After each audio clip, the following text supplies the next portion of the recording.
Well done, everybody. I just finished my shift and I feel like I need to give another one of my unsolicited opinions, right? Nobody never asked me just enough. So in recent weeks, it's back in the media again. The Minister of Health has come out talking about there is a nursing shortage in Jamaica. And let's talk about it. All right, there's no nursing shortage in Jamaica. Let me say that again. There is no nursing shortage in Jamaica. Every single year, between the University of West Indies, the University of Technology, and all the smaller universities, we churn out no less than 500 new nurses. Enough nurses are graduating on a yearly basis to ensure that each hospital can be sufficiently and safely staffed. Not every single nurse who comes out of university is planning to go abroad, and not all of them have left.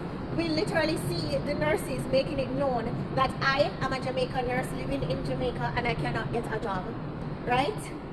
There are enough nurses in Jamaica, they are just not being employed. I want to address the argument from two fronts, right? The first front is that we have enough RNs already, meaning floor RNs, right? How could that ever be true? When you go into the hospitals in Jamaica, the ratios of RNs to patients on the ward are like 1 to 9, 1 to 15, and if nobody don't show up for them shifts, sometimes more than that. That is not a safe ratio of nurse to patient, because as per the international standard, on a floor it's supposed to be 1 nurse to 5 patients, and 3 of those patients should be able to help themselves. I'm sorry, may I pack up my car? So yeah, but that is not happening within the hospital, right?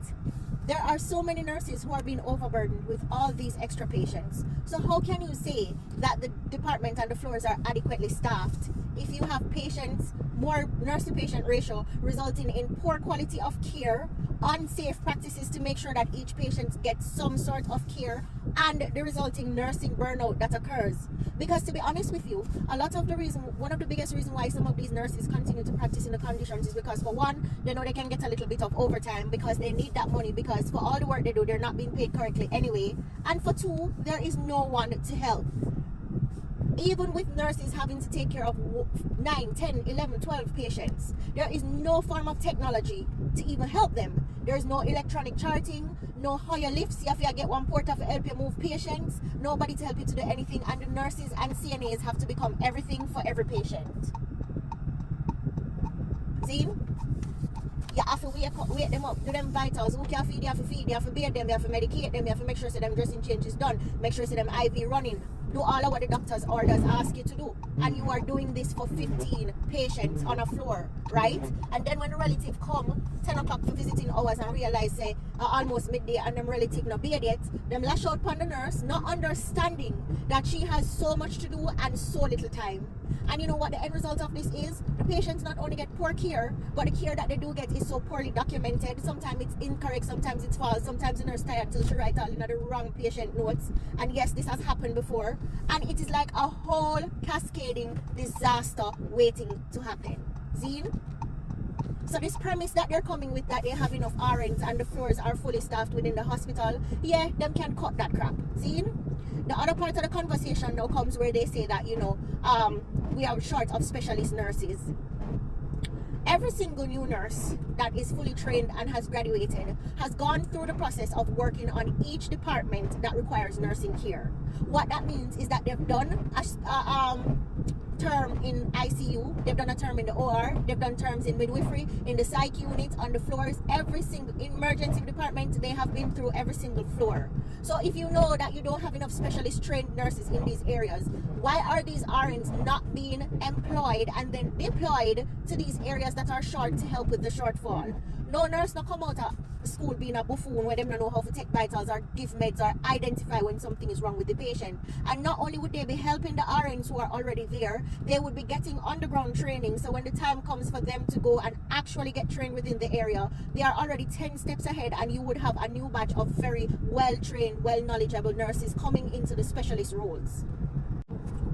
It is not rocket science, but what needs to be said is that every hospital, every health center, every healthcare organization is given a budget.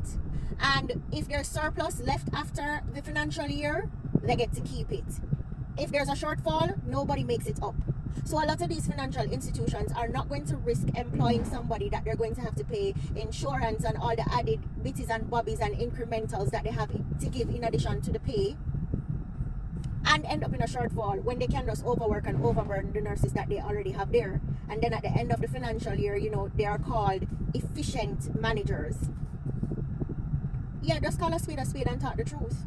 Y'all are not employing nurses. There's no shortfall. There are enough nurses. They're just not being employed. That is the truth.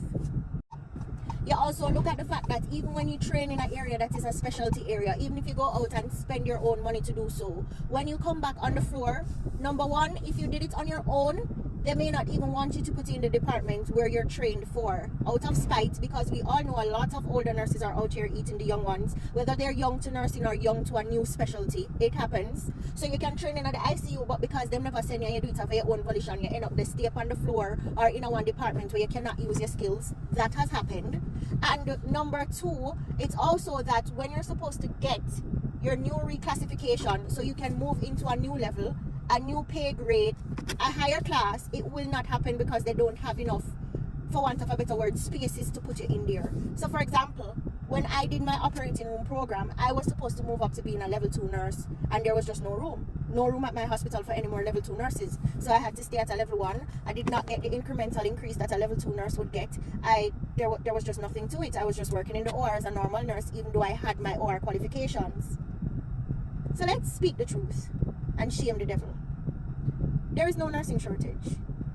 Y'all are just not training and hiring nurses as you should. Allegedly.